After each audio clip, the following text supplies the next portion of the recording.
Good evening, good evening. Welcome to tonight's very last Johnson After Show after the season finale on Bounce.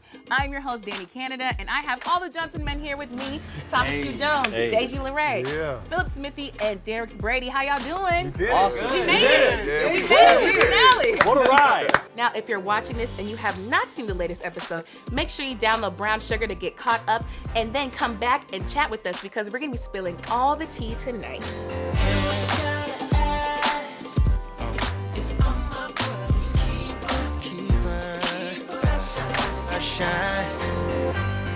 What a ride, what a ride. Listen, this whole finale was a ride. We had some highs, we had some lows. It went a little left. So let's start with Keith. We have the gallery opening. My boy is finally happy, Philip. And then things just go awry. Yes. Listen, Bianca, what we did that night was a mistake. It was wrong. We shouldn't have done it. Just relax, okay? I'm not gonna say anything. I came here to look at the photographs and I'm gonna leave. No, Keith is a sweetheart and I don't wanna hurt him. I'll break his heart. Listen, Omar got caught snitching on himself about his time with Bianca. Listen, Thomas. Why you looking back? Right, why you I want to make sure you don't hit me in the bit. What do you think was going through Omar's head? He was never gonna tell his boy that this went down, right? That's right. I think Omar was conflicted. Yeah. He wanted to tell him, but the whole time he was saying he didn't want to hurt his feelings. And so I think the fact that he didn't tell him, he was hoping that it would just go away. And unfortunately, timing couldn't be any worse. And Keith walks out right in the middle of his explanation. So now the cat's out the bag. I don't know how he's going to move forward, but tough situation. Very tough situation. Now, Philip, Keith is pissed. He goes out and gives this speech. If you listen to someone long enough, they'll tell you who they really are. And you know what? I hear you loud and clear. Let's unpack Keith's feelings. What do you think he's feeling in that moment? I think it's everything. He's feeling anger. He's feeling upset, like that his friend could do this to him. I think he probably feels just a little bit also ashamed because it's not a situation that Omar did by himself. Like this is something that Keith instituted, and now it's like it's come around to bite him. So he's probably just feeling all sorts of just sadness and anger all at the same time. Just like, and then not to mention like it's reflecting like what does he do now? What does this teach him about himself? Yeah. And so where does he go from here? Right. And so there's a lot of reflection happening as well. Right. Do you think that there's even a chance that Keith could forgive Omar? I think it'll take some time, honestly, because I think that Keith has learned something here, and he's going to take what he's learned, and he's going to try to act differently from now on. So we'll see if that means that he's going to try doing something that might be against his nature, which probably originally would be just like, forgive, forget, let go, let live. But now we'll see what new Keith may not be the same. Listen, I think we already got a preview of new Keith because he is over here at the bar. He didn't even get his mango daiquiri. He was like, give me the hard stuff. That's right. I just feel like the juxtaposition there of him drinking just Crown Straight like Omar, like that's what Omar drinks. And so I feel like we're getting a preview of like what's to come there. Getting grown on us. Let's talk about Omar because Omar has more in this finale than just this issue with Keith. So he goes and he sees Naomi.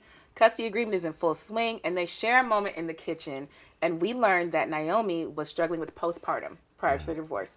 How important was it for you to have that shown on the show? It was very important. The thing about this show is that we wanted to make sure that not just the kind of typical topics were brought up, but topics that really don't get a lot of attention that are very important. Yeah. Postpartum depression is a major issue with women, and then with women, and now it is with men in marriages with women. Obviously, something that both of you go through collectively, and just kind of seeing both perspectives, how she struggled with it, how he was confused, and how to deal with it. And seeing how much of an integral part that had in, kind of the demise of their relationship. For sure. And also, it was a great moment to show Naomi vulnerable. Yes. Because the entire season you saw she was so closed off to Omar, but you also realized at that moment, wow, this was something that really affected her, and it just didn't go away. Yeah. So it was important for us to touch on those things because we wanted to make sure that after the episode, people are talking about some of these issues in the community and figuring out how they can collectively come together and come to some sort of understanding. Absolutely. And also in that moment, we saw them share a little kiss in that kitchen. Now, my fingers are crossed that they can work it out because the whole time Omar wants this. Omar wants to prepare his family. He wants to be with Naomi. What do you think that kiss meant to him in that moment? I think it was everything for him. Yeah. I think from the first episode, she was disconnected and distant from the first time he saw her come into the club. Yeah. So the whole season he was looking for that. A lot of it was he wanted to know, do you still love me? Do you still care about me? And I think in that moment, that was everything that he was looking for. And it was a payoff. It was a payoff for him continuing to fight for their love and fight for their family. Absolutely. Now let's get into Greg and Serena. So Greg, We done with Omar? Yeah, we done with Omar. we get into it's you. Greg's time. Let's get into Greg and the nitty gritty there with Serena. He flat out tells Ari that Serena deserves more. That's right. But I'm a little worried because Serena is doing the kiss of death. She didn't start cut her hair. She did. So if you start cutting your hair, according to Omar, that means it's a wrap. It's time for a full breakup. Yep. Do you think that there's a chance for Greg to make things right with his girl?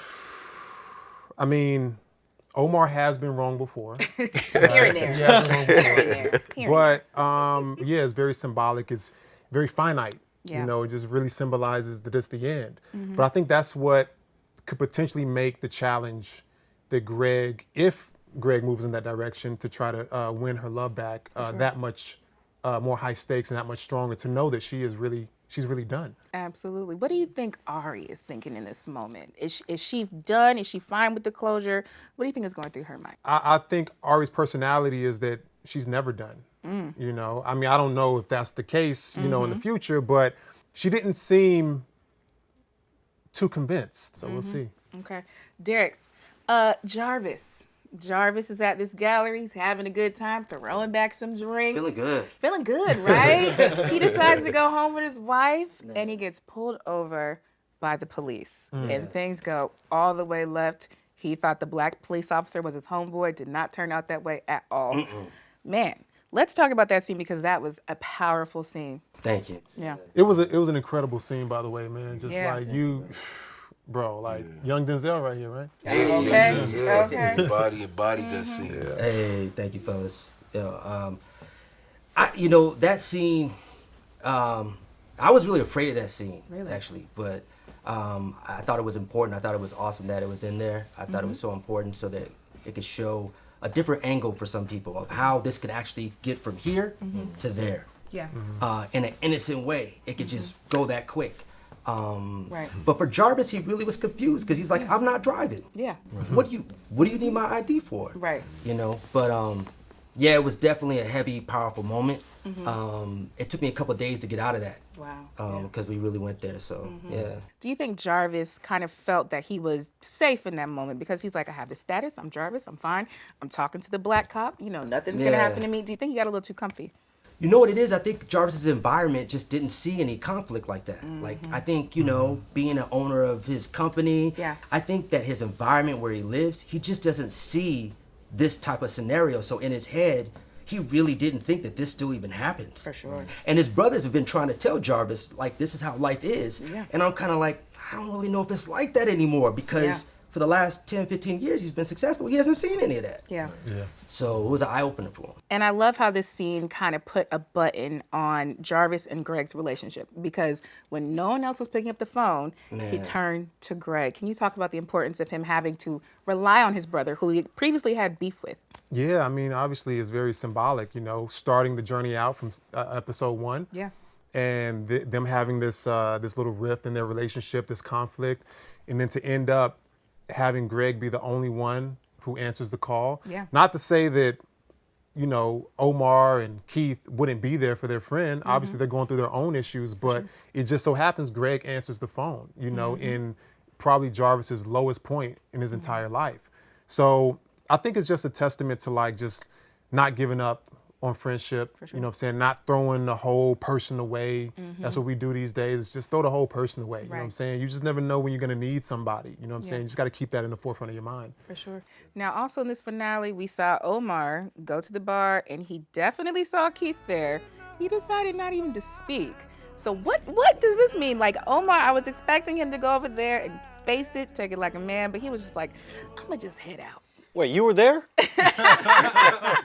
Yeah, I was right behind you. You actually turned around and I was you barely just missed me. Yeah. I think he didn't know what to say. Yeah. It's just an awkward, uncomfortable situation to be in across the board. And I think in that moment, if you see he kind of makes the attempt to go, or he's working up the nerve, and then he decides, I need to give him some space because I don't know what to say. That's going to change how he feels or change how I feel as internally as a friend. Yeah. How do I move forward as a friend knowing that I've done that, he knows it, and is he going to be looking at me sideways every time we're around each other? Is it worth continuing the friendship? So I think there were a lot of things that Omar had to think about as well, which is why he walked away. Now, Philip, what do you think Keith would have said to Omar if Omar actually did go and speak? I mean, is he going to throw a drink in his face? Like, what's going to happen? I don't think it would have been a good idea. And Keith was pretty much feeling like he, is thinking about throwing this whole friendship away. So I think if Omar had come at that time, that there would have been some aggression happening. I mean, he probably would have yelled at him, thrown the drink in his face, maybe stormed off, whatever.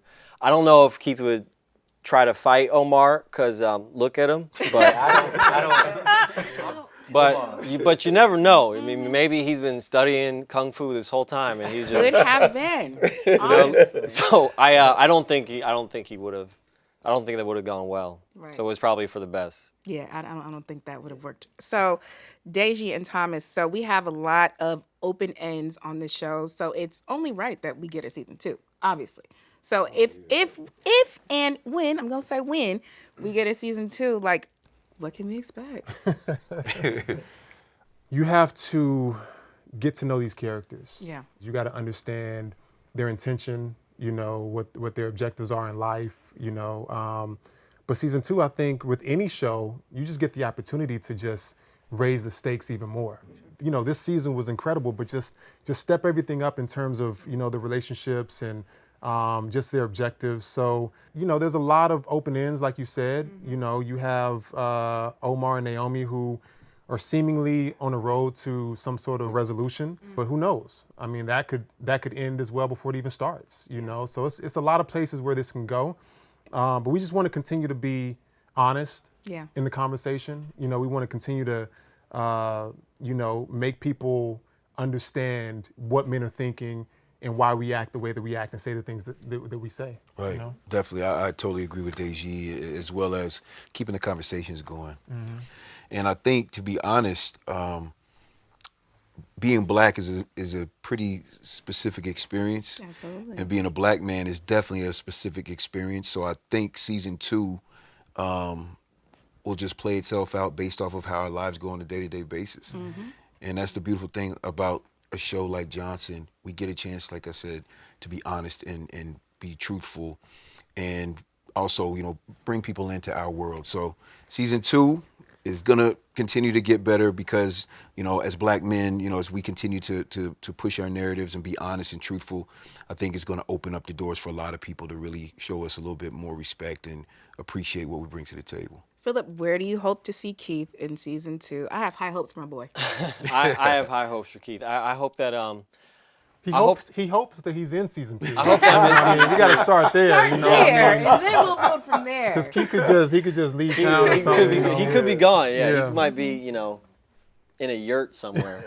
No, I hope that we see the growth in Keith that that all people who are like Keith hope to see in themselves. I hope that people who come from a place where they're more naive to the world around them and then kind of have these experiences that kind of wake them up. Yeah. I want to see how that transforms him as a human, as a man, as a black man, and to see like where that journey takes him, that could help him grow and be more confident and become a better person. You hope that this experience doesn't turn him into something that, something negative, right? Like, because you don't want this experience to turn him into like becoming everything that he is against. Darius, what about you?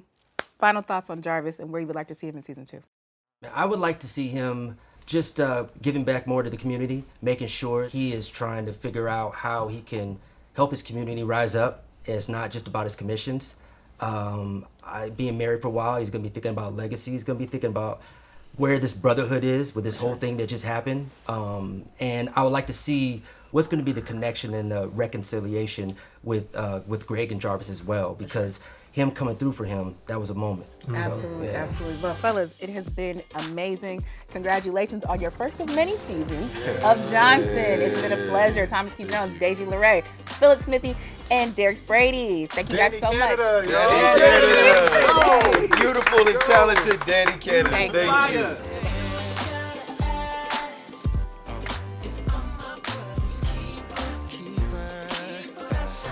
Shine.